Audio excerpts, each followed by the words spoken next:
General Marcus Thompson walked down the busy street in downtown Chicago, his military uniform crisp and his medals catching the afternoon sunlight. At 62 years old, he carried himself with the dignity of a man who had served his country for 4 decades. People stopped to look at him, some nodding with respect, others whispering about the decorated officer walking among them. But his attention was caught by something else entirely. Across the street, near the entrance of a rundown apartment building, he saw a woman sitting on the concrete steps. She looked to be in her 40s, wearing torn jeans and a faded jacket that had seen better days. Her hair was messy and she held a small cardboard sign that he couldn't read from where he stood. The general's first thought was dismissive. Another homeless person, another casualty of the city's problems. He had seen thousands of them over the years, and while he felt sympathy, he had learned to keep walking. There were systems in place to help people like her, he told himself.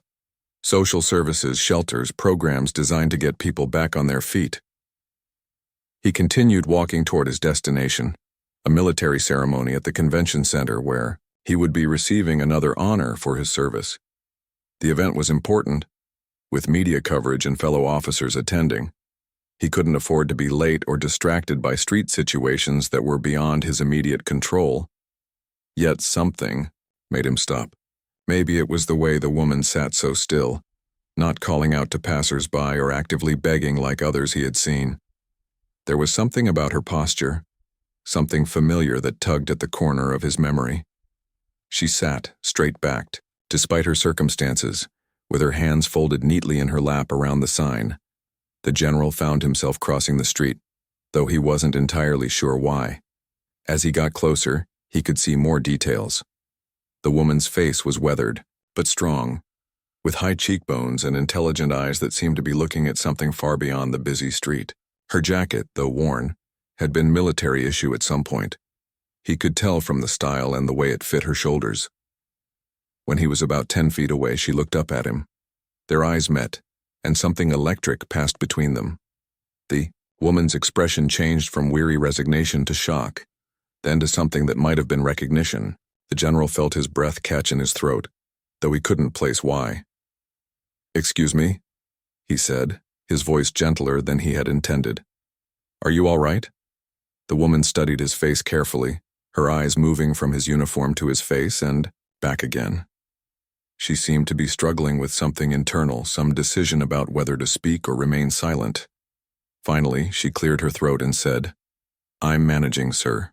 Her voice was rough from disuse, but there was something underneath it that made the general's heart skip. It was a voice he had heard before, somewhere in his past, but he couldn't place it. The woman seemed to recognize his confusion and looked away, focusing on the cars passing by.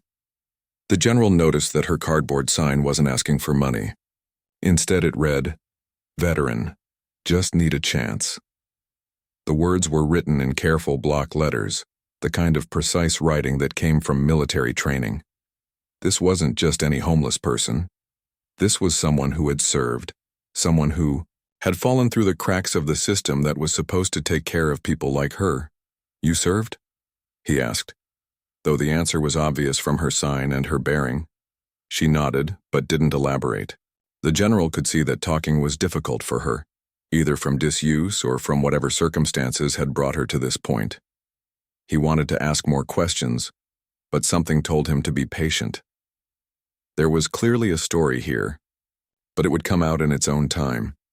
The general looked at his watch and realized he would be late for the ceremony if he didn't leave soon. But something kept him rooted to the spot. This woman, this veteran sitting on the steps of a rundown building, seemed important somehow. He couldn't shake the feeling that their paths had crossed before, in some significant way. "What's your name?" he asked, crouching down so they were at eye level. The woman hesitated again, as if her name was something precious that she guarded carefully. After a long moment, she said, "Captain Sarah Mitchell, retired." The name hit the general like a physical blow. Sarah Mitchell, Captain Sarah Mitchell. The words echoed in his mind, stirring up memories that he had buried deep. Images flashed through his consciousness. A helicopter, the sound of gunfire, the smell of smoke and fear. A voice over the radio, calm and professional despite the chaos. around them, but it couldn't be the same person. The Sarah Mitchell he remembered was a confident pilot, one of the best in the Air Force. She had been young and fearless, with a bright future ahead of her. This woman sitting before him looked like she had been through hell and back, weathered by experiences that had worn her down to almost nothing. Yet as he looked more carefully at her face, he could see traces of the woman he had once known. The determined set of her jaw was the same. The way she held her head when she was thinking. The small scar above her left eyebrow that she had gotten during basic training.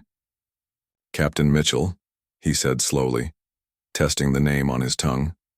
"From the 101st Air Rescue Squadron?" The woman's eyes widened, and for the first time since he had approached her, she looked directly at him with full attention. She studied his face more carefully, taking in the lines that age had added, the gray in his hair, the additional medals on his uniform. Then, barely above a whisper, she said, "Lieutenant Thompson, is that really you?" The general felt the world shift around him. 25 years fell away in an instant, and suddenly he was back in Afghanistan, a young lieutenant leading a reconnaissance mission that had gone terribly wrong. He remembered the fear, the desperation, and most of all, he remembered the voice over the radio that had saved his life and the lives of his men. "It's General Thompson now," he said softly. "But yes, it's me." The memories came flooding back with overwhelming force. General Thompson found himself transported back to that terrible day in Afghanistan, 25 years ago, when he was just Lieutenant Thompson leading his first major reconnaissance mission. They had been tracking a group of insurgents through the mountainous terrain near Kandahar. The mission was supposed to be routine intelligence gathering, but everything had gone wrong from the start. Their local guide had disappeared during the night, their communications equipment had malfunctioned, and by dawn, they realized they were walking into a carefully planned ambush. The first shots had come from the ridge above them, catching his squad completely off guard. Within minutes, they were pinned down behind a cluster of rocks, taking heavy fire from multiple directions. Lieutenant Thompson had tried to radio for backup, but their main communication system was completely dead. The only thing working was the emergency channel to air support. That's when he had first heard her voice. Captain Sarah Mitchell, piloting a rescue helicopter, had been monitoring the emergency frequencies when his desperate call came through. Her voice over the static had been like an angel's, calm and professional despite the chaos she could hear in the background. "This is Rescue Bird 7, she had said. "I hear you're having a party down there, Lieutenant. Mind if I crash it?" Even in his terror, Thompson had managed to smile at her casual tone. But what came next had been anything but casual. Captain Mitchell had single-handedly coordinated one of the most daring rescue operations he had ever witnessed, flying her helicopter into hostile territory under heavy fire to extract his entire squad.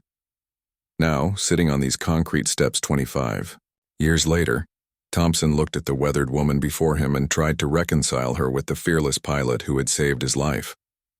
What had happened to bring her to this point?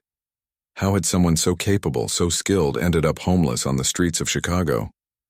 Sarah seemed to sense his questions and looked away again, uncomfortable with his scrutiny. The years had clearly not been kind to her, and Thompson could see that whatever had brought her here was a source of deep shame. She clutched her cardboard sign tighter, as if it were a shield protecting her from judgment. "I know what you're thinking," she said quietly. "How did the great Captain Mitchell end up like this? The truth is, it's a long story, and not a very pretty one." Thompson wanted to tell her that he wasn't judging her, that he was simply shocked to find her after all these years. But before he could speak, she continued. "After Afghanistan, things were good for a while. I got promoted, got some of the best assignments in the Air Force. I was flying rescue missions all over the world, pulling people out of situations just like the one you were in. For about 10 years, I felt like I was making a real difference." She paused, watching a group of children walk by on their way home from school. Their laughter seemed to cause her physical pain, and Thompson noticed her hands trembling slightly. "Then came the Iraq mission," she said, her voice becoming even quieter. 2010. We got a call about a downed transport plane in hostile territory. 12 soldiers trapped, taking heavy fire, no other rescue assets available. It was exactly the kind of mission I had done hundreds of times before. Thompson leaned closer, sensing that this was the heart of whatever had broken her. He had heard stories about rescue missions gone wrong, about pilots who carried the weight of failed operations for the rest of their lives. But Sarah had always seemed invincible to him, someone who could handle anything that was thrown at her. "We flew in just like always," she continued. "But this time was different. The intelligence was wrong. The enemy had heavy artillery that we didn't know about. My co-pilot was killed instantly when we took the first hit.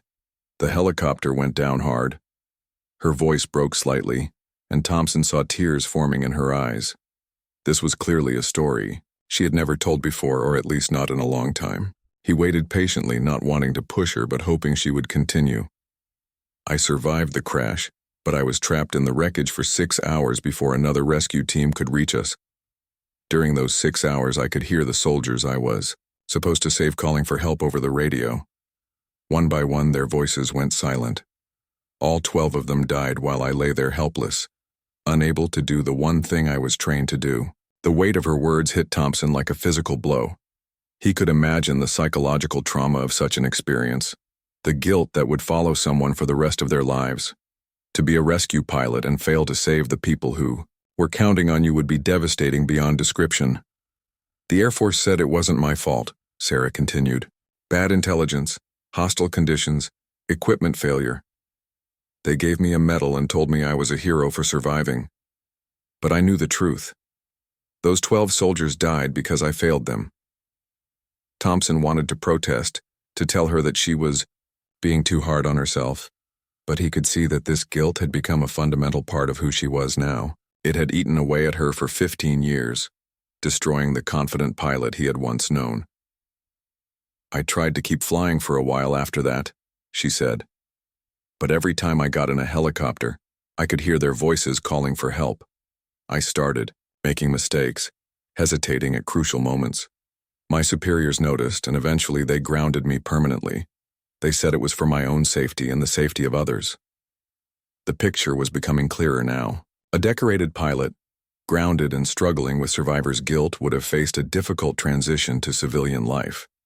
The skills that made someone an excellent rescue pilot didn't necessarily translate to civilian jobs, especially when haunted by trauma. "After I left the Air Force, I tried different jobs," Sarah said. "Security work, flight instruction, even working at an airport. But I couldn't handle being around aircraft anymore. The sound of helicopter rotors would send me into panic attacks. Eventually, I couldn't handle being around people at all." Thompson noticed that other pedestrians were starting to stare at them. A decorated general crouched on the sidewalk talking to a homeless woman. He realized that his presence might be making Sarah uncomfortable, drawing unwanted attention to someone who clearly preferred to remain invisible. But he also realized that he couldn't just walk away. This wasn't just any homeless veteran. This was the woman who had saved his life, and now she needed saving herself. The irony wasn't lost on him that their roles had completely reversed. "Sarah," he said gently, "you saved my life, and the lives of 6 other soldiers that day in Afghanistan. We all went on to have families, careers, full lives because of what you did. That counts for something." She looked at him with eyes full of pain and shook her head. 12 families never got to see their loved ones again because of what I couldn't do." General Thompson looked at his watch again and realized he was now definitely going to be late for the ceremony. But for the first time in years, he didn't care about protocol or punctuality. The woman sitting in front of him was more important than any medal or recognition he might receive today. "Sarah, I need to ask you something, and I want you to be completely honest with me," he said. "When was the last time you had a real meal? A hot shower? A safe place to sleep?" She looked uncomfortable with the questions, shifting slightly on the concrete steps. Thompson could see that accepting help was difficult for someone who had spent her career helping others. Pride was often the last thing people had when they lost everything else. "I get by," she said evasively. "There's a shelter about 6 blocks from here. They let me stay sometimes when they have space." Thompson knew about the homeless shelters in Chicago. They were overcrowded, underfunded, and often dangerous places where veterans like Sarah could easily become victims of violence or theft. The idea of this woman, who had once been one of the military's elite pilots sleeping on a cot in a room full of strangers, made his heart ache. "What about medical care?" he pressed. "You mentioned panic attacks. Are you getting any treatment for that?" Sarah's laugh was bitter and short. "Treatment costs money. I tried going to the VA hospital when I first got to Chicago, but the waiting lists are months long, and they want all kinds of documentation that I don't have anymore. It's easier to just deal with it on my own." This was a story Thompson had heard too many times. Veterans falling through the cracks of a system that was supposed to support them, bureaucratic red tape preventing people from getting the help they desperately needed. It was one of the issues he had been fighting against throughout his career, but seeing it up close like this made it feel much more personal. "How long have you been living like this?" he asked. 3 years, she said quietly. "Maybe 4. Time kind of blurs together when every day is the same struggle. 3 or 4 years. Thompson tried to imagine what that must have been like, especially for someone who had once had purpose and direction in life. The gradual decline from decorated officer to street person must have been devastating, each step down making it harder to climb back up. He pulled out his phone and started scrolling through his contacts. There had to be someone who could help, some resource he could tap into immediately. As a general, he had connections throughout the military and government systems. Surely he could cut through the red tape that had kept Sarah from getting the help she needed. "What are you doing?" Sarah asked, eyeing the phone suspiciously. "I'm making some calls," Thompson said. "I know people who can help. Veterans services, medical professionals, housing assistance programs. You don't have to live like this anymore." But Sarah was shaking her head vigorously. "No, please don't. I don't want your pity or your charity. I've managed this long on my own." Thompson looked up from his phone, frustrated by her resistance. "This isn't about pity, Sarah. This is about taking care of our own. You took care of me when I needed it. Now let me return the favor." "That was different," she said firmly. "That was my job. This is just life." Thompson could see that she was preparing to leave, gathering her few possessions and getting ready to disappear back into the anonymous crowd of the city. He realized that if he pushed too hard, she would simply vanish and he might never see her again. He needed to approach this differently. "Okay," he said, putting his phone away. "I won't make any calls right now. But will you at least let me buy you lunch? Just a simple meal between old colleagues?" Sarah studied his face carefully, looking for any sign of deception or ulterior motive. Thompson tried to keep his expression neutral and non-threatening. Finally, she nodded slightly. "There's a diner about 2 blocks from here," she said. "Nothing fancy, but the food is decent and they don't hassle people like me." They walked together through the busy streets, an odd pair that drew curious glances from passers-by. Thompson was acutely aware of the contrast they made, his pristine uniform and her worn civilian clothes, his confident stride and her careful, almost apologetic way of moving through the world.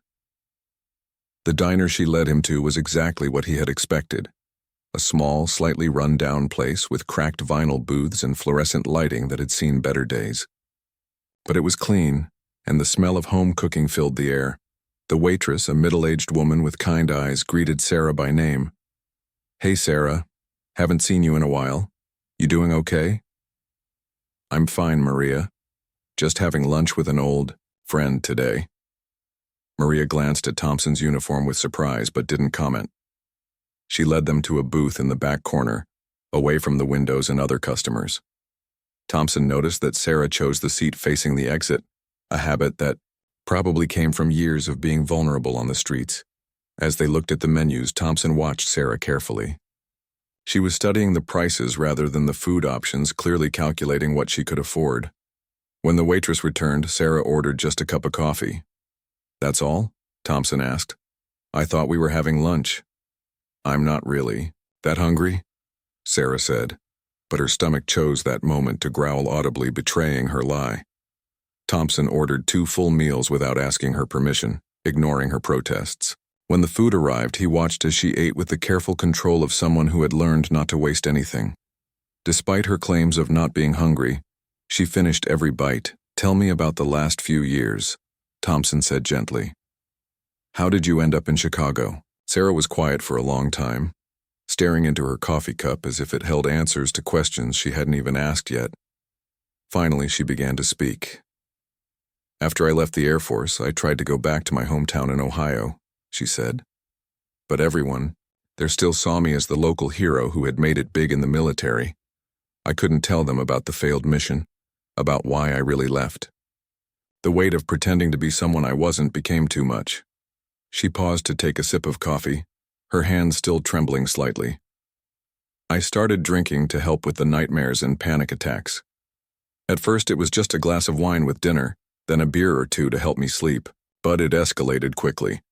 Within 6 months I was drinking heavily every day just to function." Thompson nodded, recognizing the pattern. He had seen it in other veterans, the way alcohol became a coping mechanism that eventually became its own problem. "I lost my apartment when I couldn't hold down a job anymore," Sarah continued. "Then I lost my car when I couldn't make the payments.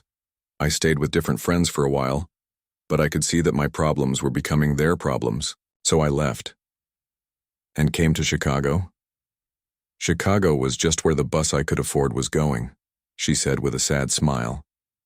"I figured a big city would have more resources, more opportunities to start over. But when you're dealing with addiction and mental health issues, it doesn't matter where you are. The problems follow you." As Sarah continued her story, General Thompson felt a growing sense of responsibility and urgency. This wasn't just about helping any homeless veteran. This was about the woman who had risked her own life to save his and his men's lives. He couldn't just listen to her story and walk away. "The first year in Chicago was the worst," Sarah continued, her voice barely above a whisper. "I was still drinking heavily, and I made some bad decisions about where to stay and who to trust. I got robbed 3 times, beaten up twice, and spent 2 weeks in the hospital after someone spiked my drink with something stronger than alcohol." Thompson winced at the mental image. The thought of this accomplished pilot, someone who had once commanded respect and authority, being victimized on the streets made him angry. But he kept his emotions in check, knowing that his reaction might cause Sarah to shut down again. "That hospital stay probably saved my life, though," she said. "They connected me with a social worker who helped me get into a detox program. It took me 4 tries, but I finally got sober about 18 months ago." Thompson felt a spark of hope. "That's incredible, Sarah. Getting sober while homeless is one of the hardest things anyone can do. You should be proud of that accomplishment." Sarah shook her head. "Being sober doesn't solve all your problems, though. In some ways, it makes things harder because you can't numb the pain anymore. All those memories, all that guilt, it's right there all the time, crystal clear. Some days I think about drinking again just to make it stop." The honesty in her admission hit Thompson hard. He realized that even now, sitting in this diner having a normal conversation, Sarah was fighting battles that most people couldn't imagine. The strength it took just to get through each day was enormous. "But you don't drink," he said. "You keep fighting." "I try," she said. "Some days are better than others. I found a veteran support group that meets once a week at a community center. It helps to talk to people who understand what it's like to carry things you can't put down." Thompson made a mental note about the support group. It was encouraging to know that Sarah had found at least one source of connection and understanding, even if she was still struggling with housing and basic needs. "What about work?" he asked. "Have you been able to find any employment?" Sarah's expression darkened. "It's harder than you might think. Most jobs want an address, references, a work history without gaps. When you've been homeless for years, you don't have any of those things. And when you have a history of mental health issues and addiction, even if you're in recovery, employers get nervous." Thompson nodded, understanding the catch-22 situation that trapped so many people in homelessness. You needed a job to get housing, but you needed housing to get a job. The system seemed designed to keep people stuck rather than help them climb out. "I do odd jobs sometimes," Sarah continued. "Day labor, cleaning work, anything that pays cash and doesn't ask too many questions. But it's not steady, and it's not enough to save up for an apartment deposit and first month's rent. As they talked, Thompson's phone buzzed repeatedly with messages. He knew that people were looking for him, wondering why he wasn't at the ceremony that had been planned in his honor. But every time he thought about leaving, he looked at Sarah and realized that this conversation was more important than any formal recognition he might receive. "Sarah," he said carefully, "I want to help you, but I can see that you're not comfortable with charity. What if we approached this differently? What if I offered you a job?" Sarah looked suspicious immediately. "What kind of job? I told you, I can't be around aircraft anymore." "Not flying," Thompson assured her. "I'm on the board of directors for a veteran support organization. We provide services to homeless and at-risk veterans, exactly the kind of help you needed when you first came to Chicago. We need someone who understands what that experience is like from the inside." Sarah was quiet for a long time, considering his words. Thompson could see her weighing the offer, trying to determine if it was genuine or just a creative way of giving her charity. "What would I do?" she asked finally. "Outreach work," Thompson explained. "Going to the places where homeless veterans congregate, building trust, helping them navigate the systems that are supposed to help them. Connecting people with resources, advocating for them when they hit bureaucratic roadblocks. Who better to do that work than someone who has lived through it herself?" The idea was forming in Thompson's mind as he spoke. It wasn't just a way to help Sarah. It was actually a brilliant solution to a real problem his organization faced. They had counselors and social workers, but they didn't have anyone who could connect with their clients on the level that Sarah could. "I don't know," Sarah said hesitantly. "I'm not sure I'm the right person to be helping others. I can barely help myself." "That's exactly why you're the right person," Thompson insisted. "You understand what they're going through in a way that no one else can. You know what works and what doesn't, what the real barriers are, how the system fails people." Sarah looked out the window at the busy street, watching people hurry by with their lives and purposes. Thompson could see her struggling with the decision, torn between hope and fear. "It would mean getting back on my feet," she said slowly. "Having a real address, a steady income. Being able to look people in the eye again without feeling ashamed." "It would mean all of that," Thompson agreed. "But more importantly, it would mean using your experiences to help other veterans who are where you've been. Think about it. How many Sarah Mitchells are out there right now, sitting on street corners believing that their lives are over?" The question seemed to strike a chord with her. Thompson could see something changing in her expression, a spark of the old confidence beginning to emerge. "What would I need to do?" she asked. "First, we'd get you into temporary housing while we work on finding you a permanent place," Thompson said. "The organization has partnerships with several apartment complexes that work with veterans. Then, we'd get you connected with proper medical care, including treatment for the PTSD and anxiety you've been dealing with." Sarah nodded slowly. These were all things she needed but had been unable to access on her own. "The job itself would start part-time while you get settled," Thompson continued. "We'd provide training on the resources available and how to help people navigate the systems. But honestly, your lived experience would be more valuable than any training we could give you." Thompson pulled out a business card and wrote his personal cell phone number on the back. "I want you to think about it," he said. "Take your time. Don't feel pressured. But Sarah, you saved my life once. Now let me help save yours." Sarah took the card and stared at it for a long time. Thompson could see tears forming in her eyes again. But this time they seemed different. Not tears of despair, but something that might have been hope. "Why?" she asked quietly. "After all these years, why does it matter to you what happens to me?" Thompson thought about the question carefully before answering. "Because you matter," he said simply. "Because your life has value beyond just that one mission in Afghanistan. Because other people need what you have to offer, even if you can't see it right now." By the time they returned to the park, Thompson was convinced that his job offer hadn't just been a good idea. It had been inspired.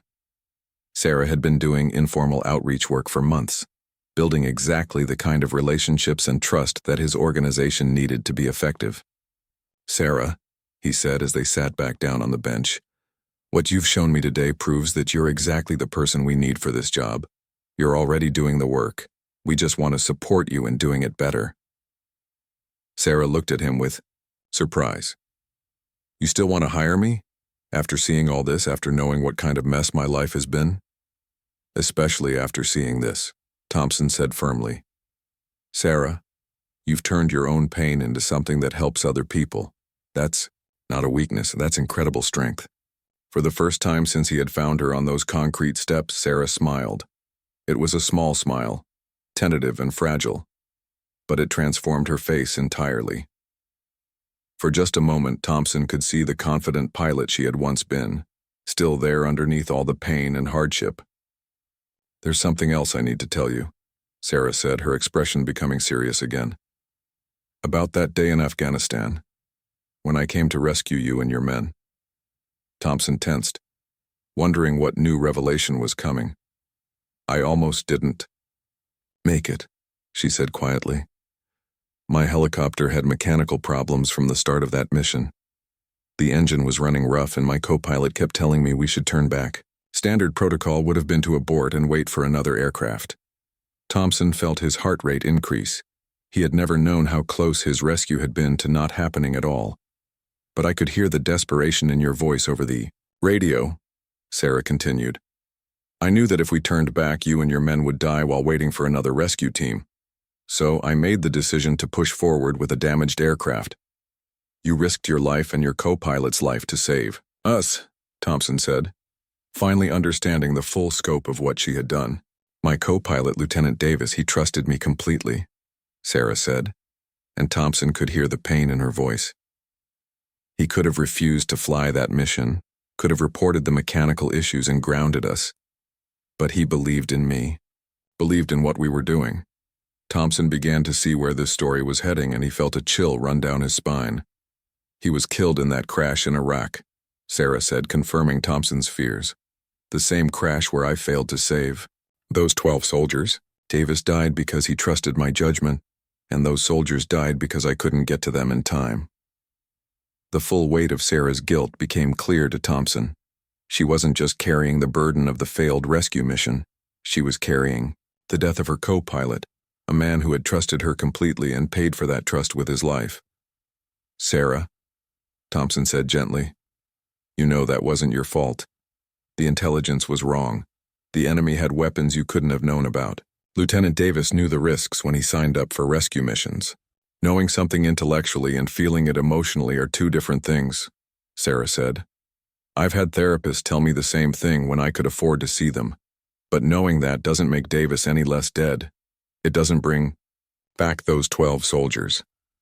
Thompson understood now why Sarah had been so resistant to his offer of help. In her mind, she was someone who had failed catastrophically, someone who couldn't be trusted with responsibility for other people's well-being. The idea of taking a job helping other veterans probably felt like tempting fate. But Thompson also saw something that Sarah couldn't see about herself. The way she had carefully built relationships with the homeless veterans around Chicago, the way she had shared her limited resources with people who had even less than she did. These weren't the actions of someone who was fundamentally broken. These were the actions of someone whose compassion had survived even the worst trauma. "Let me tell you what I see when I look at you," Thompson said. "I see someone who made the hardest decision a pilot can make, to risk everything to save lives. I see someone who has survived guilt that would have destroyed most people. And I see someone who, despite having every reason to become bitter and self-focused, has spent the last few years helping other people." Sarah shook her head. "You're seeing what you want to see because you feel grateful for what happened in Afghanistan." "No," Thompson said firmly. "I'm seeing what's actually there. Sarah, in the last 3 days since we met, I've done some research. I've talked to people who knew you during your Air Force career. Do you know what every single person said about you?" Sarah looked at him with curiosity mixed with apprehension.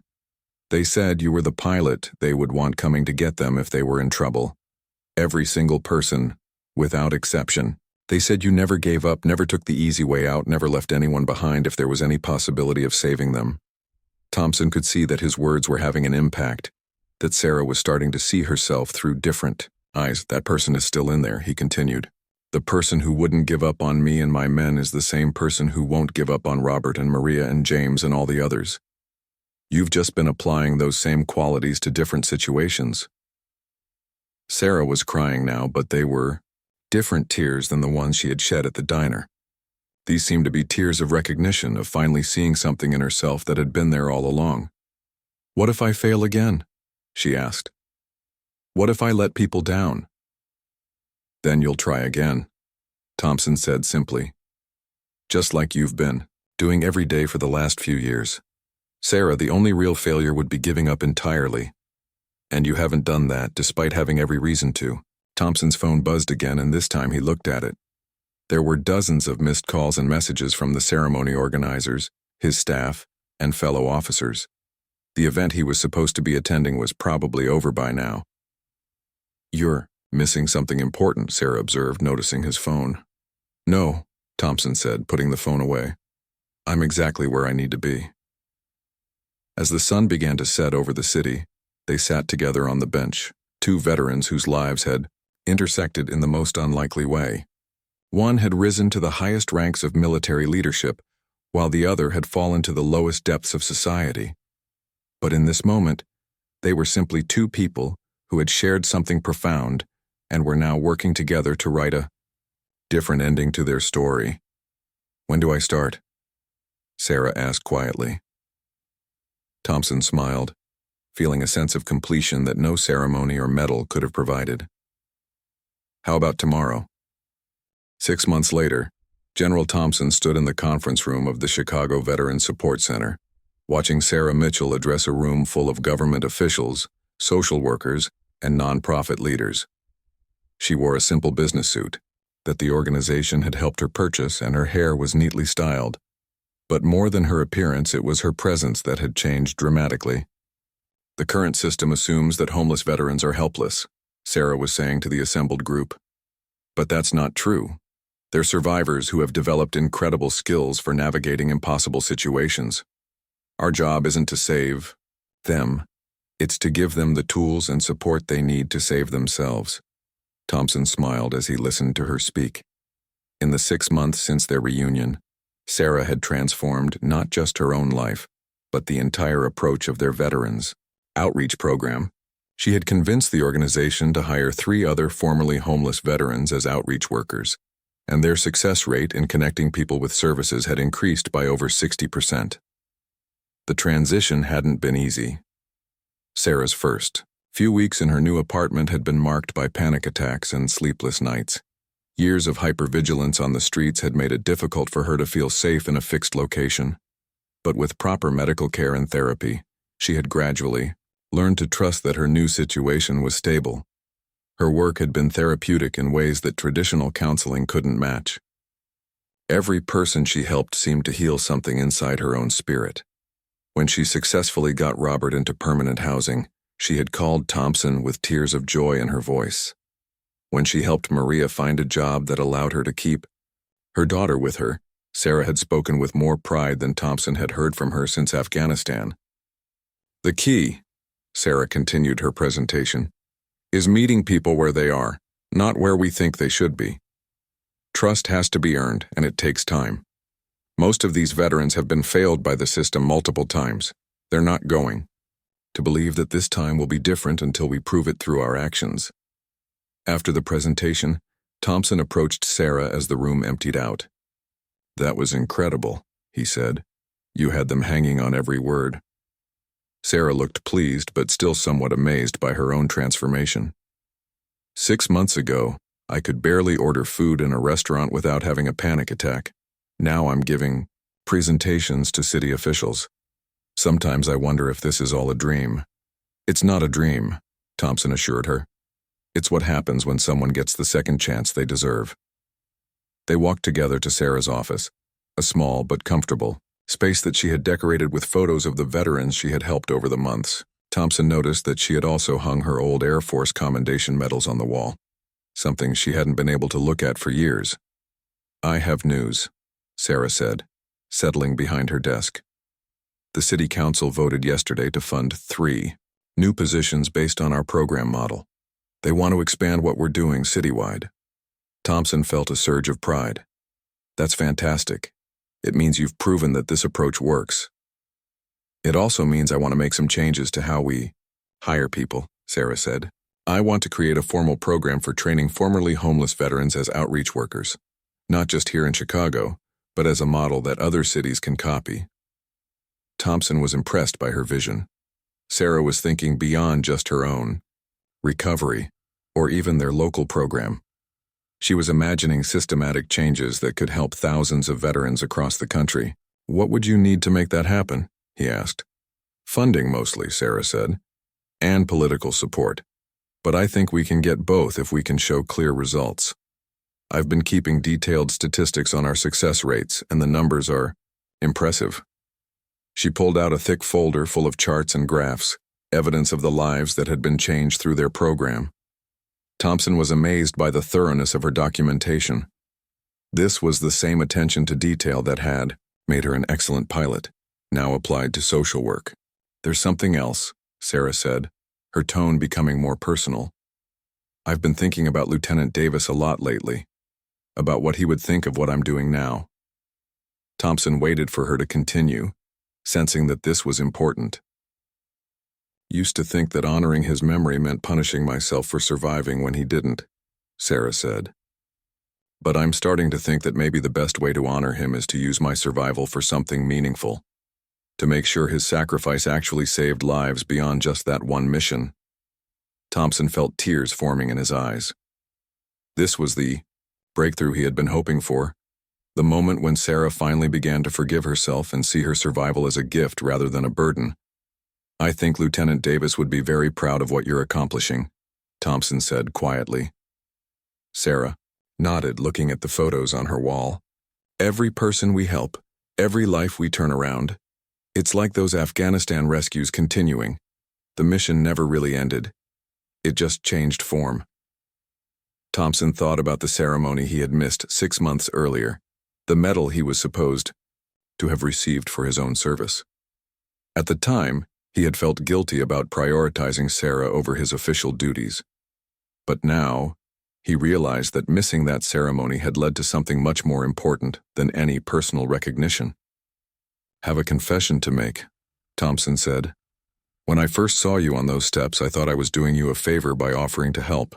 I thought I was the one with something to give. Sarah smiled, understanding where he was going with this. But you were already helping people, Thompson continued.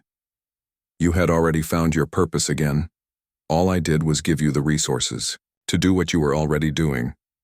You saved my life twice, once in Afghanistan, and once by showing me what real service looks like. As they prepared to leave the office for the day, Sarah paused at the door. Marcus, she said, using his first name for the first time since they had reconnected. Do you ever think about how many other Sarah Mitchells are out there? People with skills and experience and something to offer, just waiting for someone to see their potential instead of their problems? Thompson considered the question. All the time now, he said. And thanks to you, we're building a system to find them and give them that chance. As they walked out into the Chicago evening, Thompson reflected on the strange way life sometimes brought people together. 25 years ago, Sarah had pulled him out of a war zone and saved his life. Now, in a completely different kind of rescue operation, they were working together to pull other veterans out of their own personal war zones. The woman he had first dismissed as just another street person had turned out to be not just his rescuer from the past, but his teacher for the future. And in helping her find her way back to purpose and dignity, Thompson had discovered a new mission that felt more important than anything he had accomplished in his decorated military career. The circle was complete, but the story was just beginning.